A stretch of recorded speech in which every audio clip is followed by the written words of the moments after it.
Today we're doing Khan Academy's MCAT Prep Cells section, virus structure and reproduction. First question. A scientist is investigating a specimen in a laboratory. She's attempting to determine whether it is a virus or not. Which of the following would allow her to conclude that it is not a virus? Is it the specimen is extremely small, the specimen has a protein coat, the specimen contains DNA and RNA, the specimen has no organelles? So this seems too easy. Yeah, what were you going to go with? The specimen contains DNA and RNA. Yes. So I was tempted for, okay, so extremely small, that's viruses. Right. A protein coat, that's viruses. I saw a specimen has no organelles and thought like, well, viruses don't have organelles and eukaryotic cells do, prokaryotics don't. Exactly. Well done. So if they had given me like I could only see the specimen with an electron microscope, then I would think viruses. But just saying extremely small, well, like, yeah, like every other bacteria we look at. Yeah, lots of things are extremely small. Yeah. Yeah, so specimen contains DNA and RNA. Viruses will only contain one type. Right. They can be double-stranded or single-stranded, and they can be DNA or RNA. All right, and we got it right. Next question. Which factor may help determine the antigenicity of a virus? So the ability to for the virus to become an antigen, I suppose. Yeah. The internal proteins, the whole capsid, the size of the virus, some of the capsomeres. Yeah. So if I remember from virology, the capsid is the coat that surrounds the virion. Yep. Or it's like the outer part of the entire virus particle. Internal and when you're trying to find an antigen, like a really good antigen, I would assume you'd want that on the outside, not the inside. Yeah. So I would say the whole capsid, because the size shouldn't make, well, the size could make a little bit of a difference, but then again, antibodies are very small too. So I think capsomeres are like the proteins that are the building block of the capsid. Oh. And so I think some of them are more important virulence factors than others. And I think that, and I'm not quite sure, so I could be wrong, but I think those are the ones that we like selectively include in vaccines so that you can vaccinate someone against a virus without introducing like an attenuated version of a live virus. You just use some of the proteins that can be an antigen and cause an immunogenic response. Okay, so if that's the case, then I like that. And it's correct. Okay, so let's look at those hints real quick to make sure we're right about capsomeres. Okay, antigenicity refers to the part of the virus that stimulates white blood cells. Nice. Internal proteins are not in direct contact with white blood cells, yeah. The whole capsid is not entirely recognized by white blood cells. Okay, that's true. The capsomeres are recognized by white blood cells and therefore determine the virus antigenicity. Yes, one thing I would like to mention really quickly is if you have some type of lysogenic virus, not necessarily in a dormant state, but that is able to escape the host cell without lysing it. Mm-hmm. And then those viruses, like if they're completely assembled viruses and they're budding out of the host cell, they can coat themselves in a layer of the host cell in something called a viral envelope. Yes. And so that acts like an invisibility cloak basically for them. And so they can evade host cell immune response in that way. Yes. And typically, and this is how I think we have kind of compensated for that, I think that they have to insert some amount of protein into the plasma membrane that the virion then attaches to, and then it coats it in the envelope. But those proteins might still be recognizable by the immune system after, a long time of us fighting the virus. Okay. Envelope proteins. I remember that word in immunology. Yes, and he has actually taken an immunology class, and I have not gotten to take one, so he knows a good deal more about this than I do. But for my basic micro class, I just remember that was one way that they could avoid the immune system. Yeah, absolutely. Okay, next question. Reverse transcriptase is known for having poor proofreading activity. What would be a consequence of this? It establishes lifelong infection in the host. It could add to the virulence and transmission of the virus. It makes each new viral generation more viable. It could cause the host cell to incorrectly proofread as well. I don't think it would do anything to the host cell. Yep. Lifelong infection, it's not involved in that. Add to the virulence and transmission of the virus. Virulence. It could do that if it's modifying proteins by being inaccurate. Yeah. It makes each new viral generation more viable. That's not necessarily true. Oh, you think? It could change the new viral generation. Yeah. It might change it for the worse. So, yeah, might. Okay. But there's no might. It just says it makes each new. So, yeah. And the other one says it could add to the virulence. I like that as well. And let's check it. Nice. We got it right. Okay, next question. An antiviral drug specifically modifies viral receptors on a eukaryotic host cell. How might this affect the viral reproductive cycle? Okay, it modifies viral receptors on a eukaryotic host cell, meaning that the eukaryotic host cell probably can't detect the virus. Yep. So how does this affect the viral reproductive life cycle? Or sorry, no, viral receptors, an antiviral drug. Yep. Modifies viral receptors. Are you understanding that? Because I'm not getting it. Yeah, the antiviral drug, I think it's what you're saying. It modifies the viral receptors on a eukaryotic host cell, meaning that the virus can't recognize a specific receptor. Oh. Like its target is no longer there. So the virus recognizes the viral receptors, and that is what makes it go into the cell to find the new host. Okay, did you read it as like the eukaryotic cell was trying to find it to bring it in? Just the wording was weird, maybe. Yeah, the wording was kind of weird. Okay. But okay, so that's what we're dealing with. We're talking about whatever the specific thing is on the eukaryotic host cell that the virus recognizes and says, this is going to be my host. Yep. So an antiviral drug, so how would this affect the viral reproductive cycle? It would result in the degeneration of the viral capsid. It would enhance the process of viral apoptosis. It would prevent the virus from attaching to the host cell. It would facilitate the process of viral endocytosis. So I think the fact that we talked about this and I had the confusion on what it meant actually helped us because we kind of said the answer. Yeah. It would prevent the virus from attaching to the host cell in the first place. Okay, now I want you, immunology genius, to rip apart these answers real quick, the other ones. Okay, so it would result in the degeneration of the viral capsid. So that's not necessarily true, especially if they're asking us about the antiviral drug. So if the antiviral drug is modifying the viral receptors on the eukaryotic host cell, it is not doing anything to the viral capsid. Yep. It's not causing the degeneration. And while you could say, well, yeah, if the viral capsid is like out there longer, then maybe it will get degraded. Right. And that's true, but you can't say that that's the fault of the drug. Out of the scope. Right, it's out of the scope.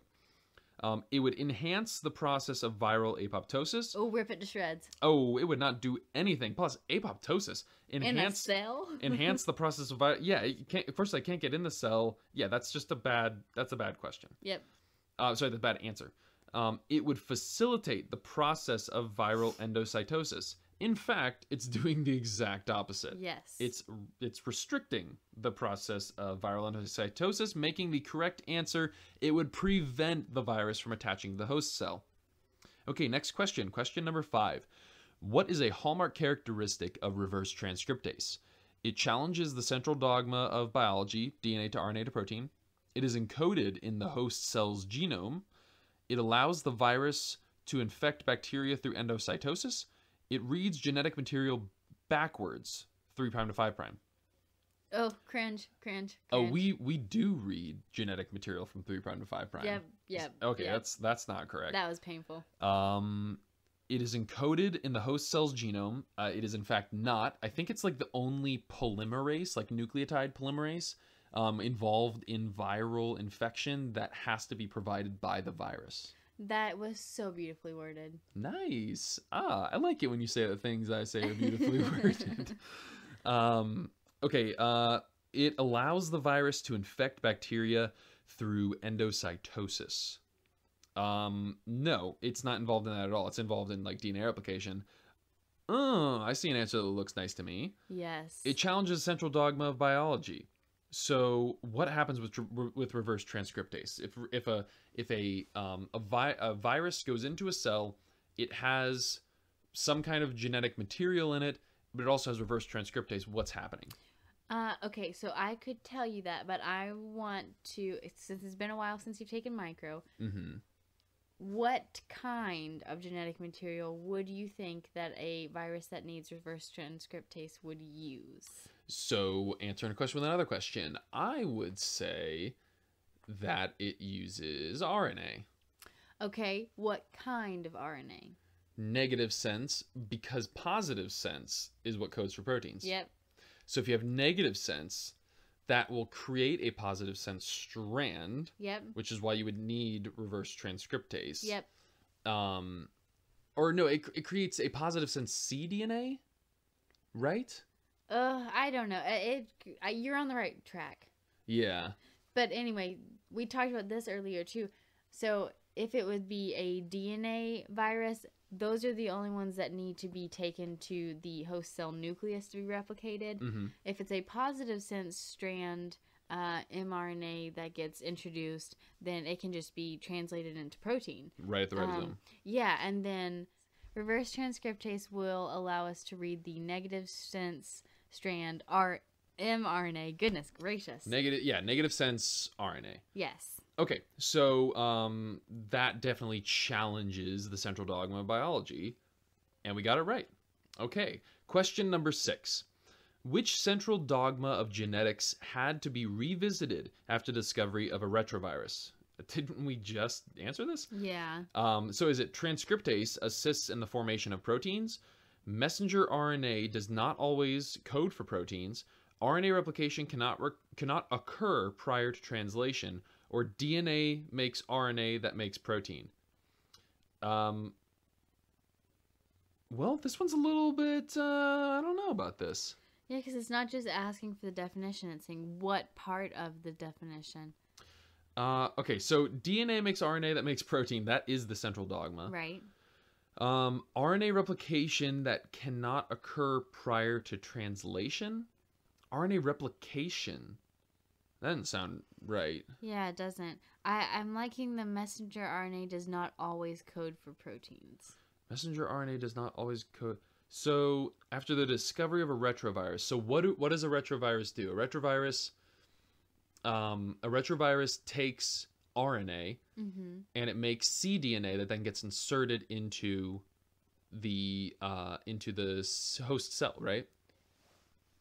Well, it's in the host cell because the replication of that happens in the host cell. Right. The replication of what happens in the host cell? The negative sense RNA. Well, it's just saying a retrovirus. Does a retrovirus mean it has to have negative sense RNA? Yeah, I think so. Because I thought a retrovirus was just that it has to get incorporated back into the host genome. Possibly. Interesting. Okay, so I don't think it's transcriptase. I don't think it's RNA replication cannot occur prior to translation. Messenger RNA does not always code for proteins. I kind of like that because that could mean that you have RNA that then codes for cDNA that then goes in, but then that's just going backwards on the central dogma. I think it's DNA that makes RNA that makes protein because you're going from RNA to DNA. Okay, that's it. So let's look at the hints. Oh my gosh. So if I was taking that, a little chair would have thrown me out of the testing center. Okay, the genetic material of retroviruses is RNA. Yes. Okay, so I was wrong on that. Retroviruses use reverse transcriptase. Yes. Reverse transcriptase transforms RNA into DNA. The central dogma of genetics is that DNA makes RNA. Okay, so retrovirus doesn't necessarily mean that it incorporates its junk into the host genome. It just means that it goes backwards of the central dogma. Yeah. And that, I wasn't sure on that, so that is also mine. Okay. On me. So I got it right kind of by default, which Yeah, I can accept that. I can live with that. Yeah, well, I can't believe I messed up central dogma, so there's that. Okay, next question. Certain types of arthritis or inflammation of the joints can be caused by viruses. In some cases, infected individuals experience an acute, rapid degradation of the chondrocytes that make up the articular capsule upon infection. Which type of virus is likely to cause such acute symptoms? Okay, so which type of virus is going to cause rapid degradation of the chondrocytes that make up the articular capsule? Okay, is it a lysogenic virus because its virulence tends to be expressed immediately, a lytic virus because it has a brief latent phase and immediately attacks the joints, a lysogenic virus because it would specifically target and quickly destroy the chondrocytes, or a lytic virus because it would cause a rapid destruction of the articular capsule? So if it was lysogenic, it'd just be hiding out. It'd be chilling out somewhere, not doing a lot until it was ready. Yes. And they want to know an acute, rapid degradation of the chondrocytes. So I would think it's got to be lytic. Yeah, at first I was thinking, I just heard arthritis and I was like, all right, lysogenic, because I remember seeing all those, pain commercials about arthritis when it's like, okay, and then sometimes you have worse flare-ups. Like it's chronic. Right. But in here it tells us certain types, so not all of them, right, have rapid degradation, and that just screams lytic to me. Yeah, definitely. So if it's lytic, are we looking at a brief latent phase and immediately attacking, or are we talking about it would just cause rapid destruction of the articular capsule? That doesn't even make any sense. Brief latent phase and immediately attack seem mutually exclusive. It does kind of seem mutually exclusive. But just in case their wording is just weird, could it be that a lytic virus has a brief latent phase where it is just multiplying? Well, if it's multiplying, then that is how viruses attack, basically, is by multiplying. Yeah. Yeah, I'm gonna go with it would cause rapid destruction of the articular capsule. Good. Okay, we got it. Yay. Very cool. Next question. What distinguishes prions from viruses? The type of protein arrangement, the presence of genetic material, the presence of an envelope, or the ability to cause infection? So they both, infection. It depends on what you mean by any of this. Okay, so it depends on what you mean by infection. It depends on what you mean by envelope. It depends on what you mean by protein arrangement. But, leading up to what I think is the correct answer, prions do not have genetic material. Yep, there's proteins. Yeah. Okay, and we got it. Very cool. Question number 9. Oncoviruses are a type of animal virus that can cause a neoplasm, an abnormal, often excessive growth of tissue. Which type of virus is likely to be an oncovirus?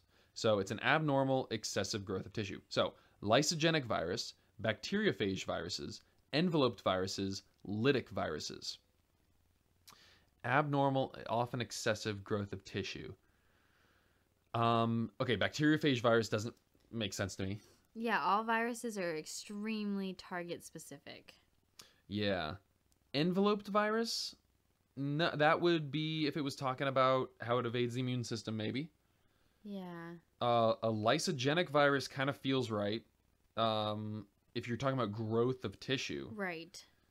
Lytic virus, I feel like that just would destroy things. So when you're talking about lysogenic too, as we mentioned before, we would be tampering with the host genome, which we know can cause all sorts of problems, like overriding a stop signal for cellular division.